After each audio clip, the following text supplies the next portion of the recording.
Welcome back everyone, hope you're enjoying the channel. Today we've got something a bit different. It's still a GT, but it's a GT of a different sort, so stay tuned and we'll go through this nice blue beast we've got here behind me.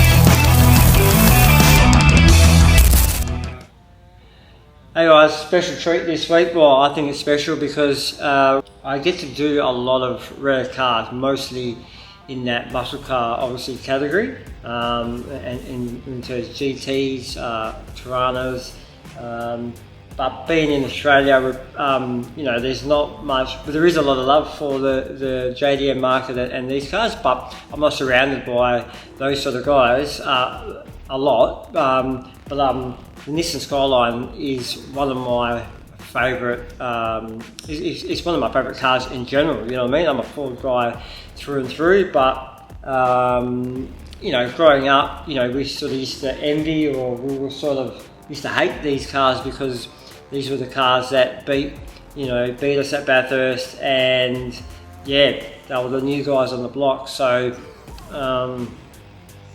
yeah, we weren't really fans of them back in the day, and we were brought up to hate them, I suppose. So, but as you get older, I mean, I'm a car enthusiast, so I love all cars. I've had Holdens, and you know, so I've bought the enemies, so to speak. But growing up, I really found the love. The Skyline was what I've always gravitated to, more particularly the R33, the Godzilla, but the R33 was always something that I sort of wanted to buy at some point, and we probably got close a couple of times to buy one. Like, I've bought, you know, different cars in my life, and there was probably a time when I was going to buy an R33, but probably not one like this, because this is a LM GTR, and look, I'm not going to try and act all educated on the whole Skyline and JDM bit, but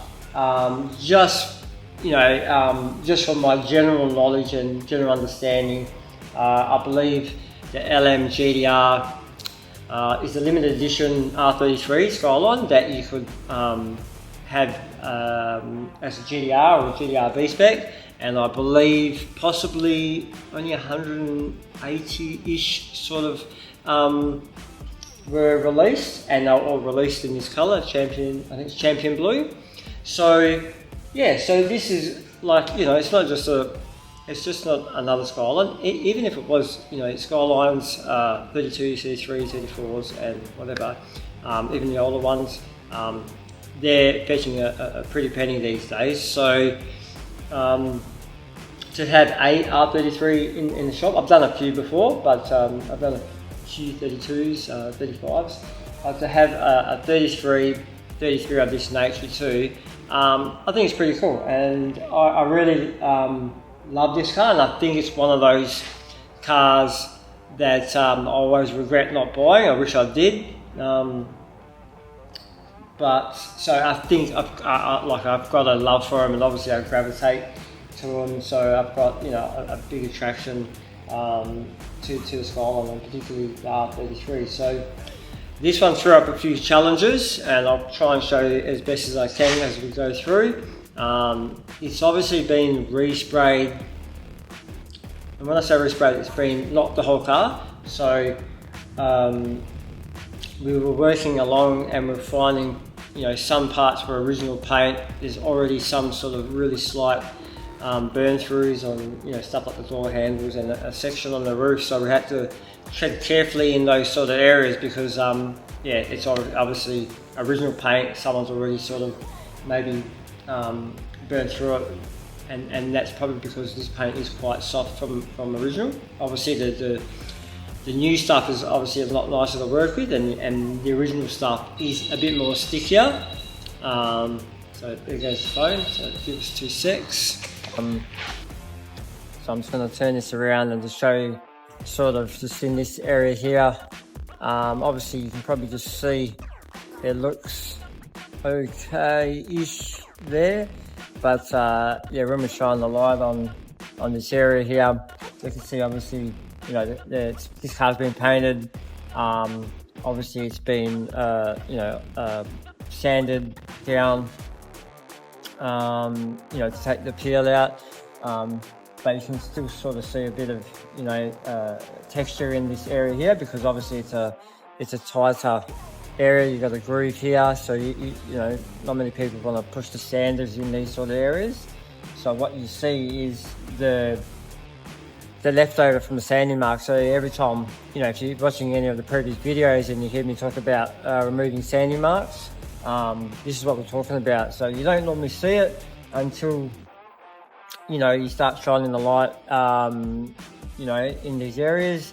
And yeah, so you know, when we're doing a polish like on these sort of cars, these are the sort of things we like to push to the 10th degree to, you know, make them look a bit better. Because even though it probably doesn't show up in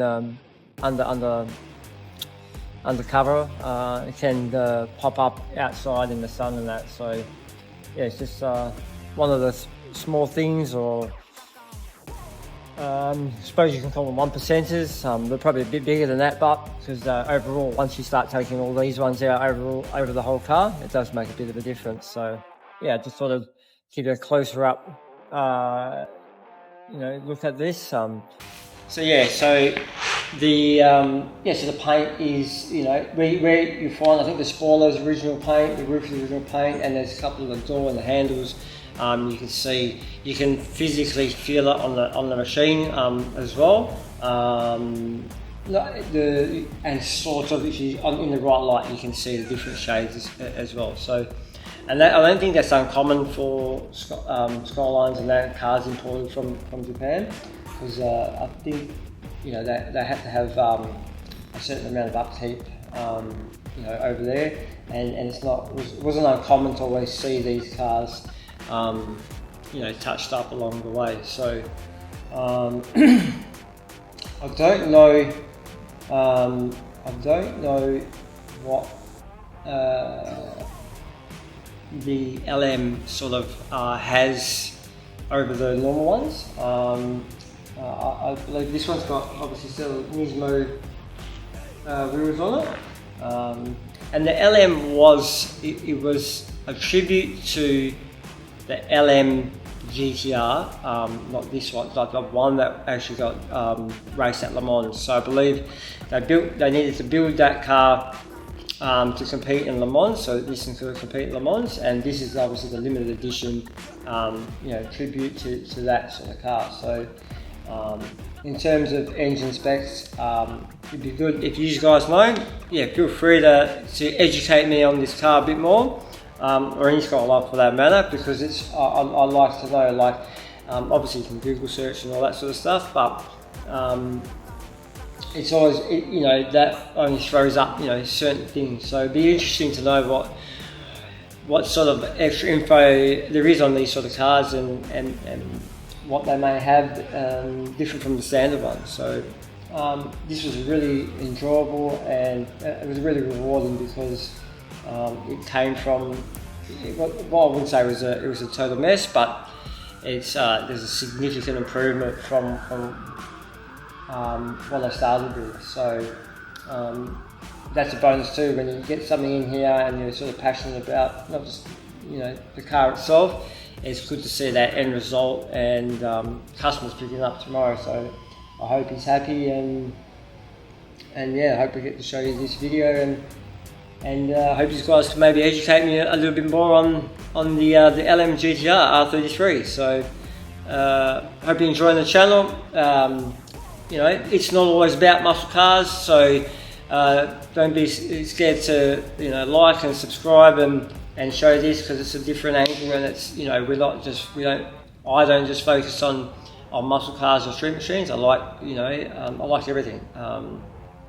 So I get to work on that, you know, different cars all the time. So, you know, it's a very broad, you know, car community, I suppose, in terms of what I do. So anything can pop up at any given time. So, you know, stay tuned, and you'll see all different sorts of stuff on this channel. So yeah, Yes, so if you haven't already, like, subscribe, and let us know what you think. And yeah, we'll see you on the next one. Thanks, guys.